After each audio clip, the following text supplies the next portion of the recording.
3, 2, 1. Hi. Sorry, all the feelings fade away. Anxiety has got the best of me. My heart still loves you, but I'm feeling it. I'm Christopher Canales from Rockland County, New York, Nanuet. I'm 22 years old, and I am a writer for Mass Faces, rapper, teacher, kind of, and I guess I'm a musician in training in the works. The world to me. Like when I was in school, a lot of people would be like from Long Island or wherever they were from. They were like, I hated school, I hated high school, the worst experience of my life, and hate my hometown. Like, just so happy to be out of there. For me, I'm like, I love it here. I don't know. For me, I just love what I love about like Nanuet and Rockland, and I guess the bigger like Hudson Valley, New York City area, metropolitan areas. It's like the grittiness of it. And I'm not necessarily that gritty. I'm kind of a laid-back person, but there's kind of the I don't give a fuck attitude, and a lot of that's reflected in the music around here, and that means a lot to me. Between hardcore bands and rappers from around here, it's the I don't give a fuck attitude, and it's reflected in a lot of ways in the society around here, at least. And I mean, there's good to that, and there's bad to that, but I mean, as an optimist, not really that much of a pessimistic person. I kind of cherish that in a way. So music, actually today he died, so rest in peace to Craig Mack. He actually passed away today. He was a big rap influence on me. Let's start with rap. I mean, Craig Mack, Biggie Smalls, Big L, Dash from Hackensack, Mac Miller, like, you know, kind of him. Bishop Nehru from actually Rockland, from Nanuet, Spring Valley area. Danny Brown's Triple X. Tyler the Creator's Bastard album was one of the biggest influences on me musically and forever. The album really spoke to me.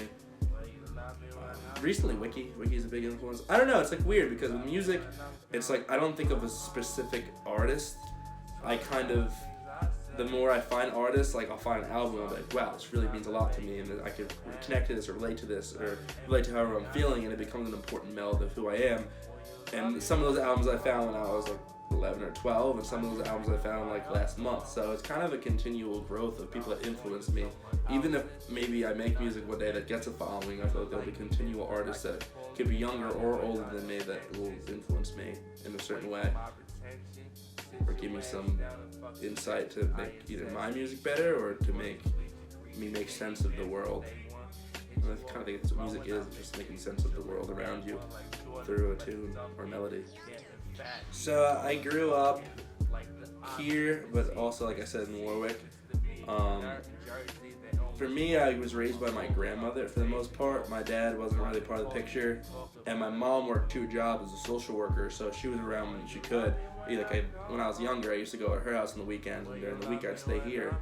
So obviously those two are a big influence to me. My uncle John, who was always around, he was a big influence on me. He used to show me a bunch of albums and stuff like Sixpence None Richer, like Jars of Clay. They're like religious bands, but they still had a profound impact on me. He showed me the Cranberries too, actually, which is a sick band. Rest in peace to Dolores. My mom showed me like Fleetwood Mac. My grandma showed me Nat King Cole. My cousins, when I was younger, used to show me like Say Anything. My cousin Karina, Nicole, and my aunt Betsy used to show me like a bunch of music. So music was always around from when I was a young kid. And I was always dancing to music videos and like making up songs in my mirror and stuff like that. And then like by the time I was like 11 or 12, I started to go to shows and stuff. That was really big influence on me. I went to SUNY Rockland, or we used to call it SUNY Ciroc, and I went there for 2 years. I received my associate's degree in education, in adolescent education, and then I transferred to SUNY New Paltz, where I received a bachelor's in adolescent education, 7 through 12, with a concentration in history. I just student taught last fall, 11th grade and 9th grade at a school, undisclosed, and I taught 7th grade at another school, undisclosed, and that was really sick, really good opportunity. It's weird because I was a terrible student in high school and middle school. Middle school was really bad. I'd fail just enough to not go to summer school, so I'd get like 2 D's in a row, and I'd get like 2 F's. And they couldn't send me to summer school because you would need 3 F's in the class to go to summer school. So I was really, really good about meticulously just scraping by while teachers told me I'd never go to college, let alone be a teacher or be doing music and promoting shows. So screw all those teachers. But like the good ones. Shout out to the good teachers like Mr. Torres and Ms. Barnes. If you're watching, thanks for dealing with my hyper ass. I'm getting better at balancing life, I think, now. I mean, I think it's hard, I think, compared to maybe the past. There's a lot of distractions. There's, like, Instagram, Facebook, Twitter, and, like, people that were in your life before that you want to get out. It's hard to because they're always around. Even if, like, you remove them, they're still around. And there's just distractions on comparing yourself to other people, like, constantly through social media and you know, just... I don't even say YouTube as much. I think social media mostly. It's like you're always comparing yourself to somebody else because somebody's always doing something. Like, oh my god, beach. You're going to the beach. You're going to Europe. You're going to Thailand. You're going to wherever you're going to. You're doing whatever you're doing, and like it's like, is your life really worth it, or is it good enough? I think it's a hard thing to kind of realize that your life is worth it and trying to balance everything and balance what you love instead of getting caught up with all everybody else's shit. That's my hardest thing, I think. It's just I get caught up in too many other people's shit. A person that was very dear to me once said, "So you have serious FOMO, which is fear of missing out." And it was like, it's kind of true. Like, I don't know. It's like you compare yourself to what everybody else is doing instead of living your best life. And I don't know if everybody's like that, but like I definitely certainly am in a lot of aspects. Getting better at it though. So I started going to shows when I was 11 or 12. My neighbor that lives right next door had a band called Funny Bedford, and they were probably the biggest musical influence on me in my entire life. They used to throw shows in a garage right next to the high school, and all these sick bands would come and play there, like Sea Haven, Exerves, Tiger's Jaw almost came, like State Lines,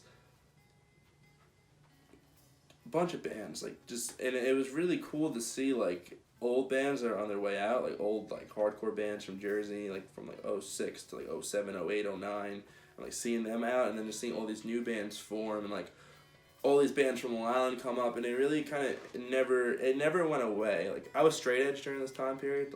I called myself straight. I was like 15, 14 years old, so then really straight edge. But like it really influenced me, and like the music, and like especially hardcore music and straight edge music, it never disappeared. I never stopped listening to it. Like those bands like Floor Punch, like Have Harley, all these bands I used to listen to that were introduced to me by my neighbor's bands and all these old hardcore bands, they never lost meaning to it, even if I kind of broke edge and started living kind of a different lifestyle. The meaning of the music never went away, and it always stuck with me. And it took me a while to throw my own shows because I didn't really release any music. But when I was at school, I met up with my boy, J-Rob, Johnny Robertson. Go check his SoundCloud out at jro.soundcloud or something like that. Just check him out on SoundCloud. But I met him at my community college, and he was like, "Yo, you rap?" I was like, "Yeah, I rap." Like, didn't really, just like freestyle, like bullshitting around. And then I come to find out that he lives in Nanuet, but he went to private school. And then when I went to school away, he was there too. He went to New Paltz, and during my last semester I had a house off campus, and I was like, "Yo, like I'm trying to throw a show, like do you want to like record music with me?" He's like, "Yeah." So we recorded like every day, like in my closet. Like he'd come over, like we'd drink a little bit, we'd hang out, like we'd get some tracks done. I hit up some other kids. One of the kids in my club, I played club lacrosse in college. One of those kids was like, "Yeah, I'm down." My boy is a rapper too, actually, Nolan Santo. He's fire. He's like, he wants to perform. Then a bunch of other kids that I would, made friends with that rapped up there. Yeah, I was Vishnu. Shout out to all of them. So we put on a show called Fupa Fest, and that was the first show I ever threw, and it was definitely a success. It's like 60 people, and we threw another one, and that had like 100 people there, and I kind of knew I had a knack for this, and I had a knack for throwing shows, and like people would come, because I love creating events, just to bring people together, like of all different kinds of people, whatever race, creed, whatever. Besides all that, just different people with different interests. So that was important for me. And I guess expecting a show from Chrissy C, on the mic is a lot of jokes that self-deprecate me because I'm like nervous and I'm trying to pretend like I'm not. A lot of passion. I think I'm very passionate when I put on a show, and I take it very seriously. I don't take it for granted. I know what I'm doing is.